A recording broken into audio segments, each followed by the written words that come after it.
नमस्कार शेतकरी बांधवांनो.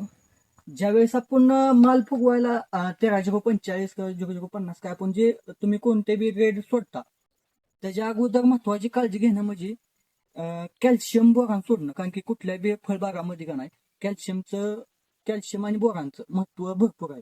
कारण की जर तुम्ही माल फुगवायच्या स्टेजमध्ये जर निका तुम्ही फुगवण्यासाठीच औषध सोडलं आणि कॅल्शियम बोरान जर नाही सोडलं तर प्रॉब्लेम नक्की येणार. प्रॉब्लेम असा येतोय की माल जे आहे आपला ते 100% तडकणार कॅल्शियम बोरानला जर तुम्ही कमी पडला तर.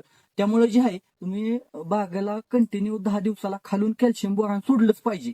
तरच तुम्हाला बागेत रिझल्ट येईल. नाहीतर तुमच्या बागेमध्ये नक्की तुमचं केळीच्या बागेत बी तुम्हाला केळ तडकलेलं दिसल किंवा दुसऱ्या फळबागात तुम्ही कुठली बी त्याच्यामध्ये नक्कीच तुम्हाला प्रॉब्लेम येणार. आणि जर तुम्ही कॅल्शियम बोरान जर नाही सोडलं तर काय होणार, समजा केळीमध्ये धरून चला, हे ह्याच्यात ताटपणा आलेला असतो.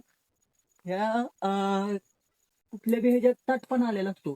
जर ही तुम्हाला ताटपणा ह्याचा घालवायचा असेल तर कॅल्शियम बोरानचा खालून पण डोस पाहिजे किंवा तुम्ही वरनं घडावणं तुमच्याकडे जी काय टॉनिक असते फळ ढिलं पाडण्यात किंवा ह्याचं जी स्किन आहे ह्याच्यावरची ढिली करण्यासाठी तुम्ही GA पण घेऊ शकता.